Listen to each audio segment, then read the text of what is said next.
des individus armés ont braqué un établissement financier de la ville de Grand Bassam, emportant avec eux un butin estimé à près de 168 millions de FCFA.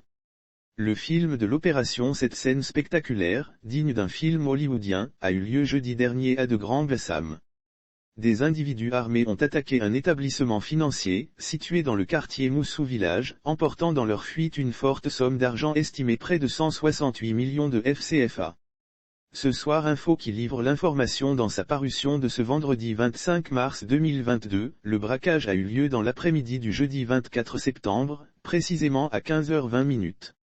Selon des sources citées par le confrère, c'est exactement la somme de 158 millions de FCFA qui a été emportée des caisses de l'établissement financier lors du rapt des Kidam. Ces derniers ont réussi à maîtriser les responsables de la structure de microfinance sur la menace de leurs armes avant de se servir dans les caisses. Une fois hors de l'établissement, les malfrats pointent leurs armes sur le conducteur d'un véhicule immatriculé 8055 FJ. Ils le rejoignent dans son véhicule. Pris en otage, ils lui intiment l'ordre d'emprunter l'ancienne voie qui mène à Abidjan, ils le rejoignent dans son véhicule. Pris en otage, ils lui intiment l'ordre d'emprunter l'ancienne voie qui mène à Abidjan, rapporte le Canard, qui ajoute que les braqueurs ont réussi à se fondre dans la nature avant l'arrivée des agents des éléments de la police criminelle.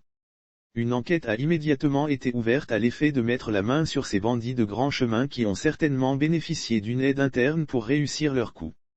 Lire aussi Trècheville, la police joue une tentative de braquage d'une banque, un malfrat abattu en début de semaine, la brigade de recherche et d'intervention de la police nationale a réussi à déjouer la tentative de braquage d'une banque dans la commune de Trècheville.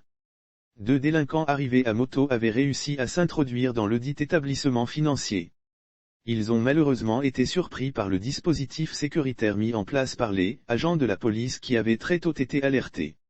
Les échanges de tirs ont fait un mort du côté des malfrats et des munitions d'armes à feu saisies.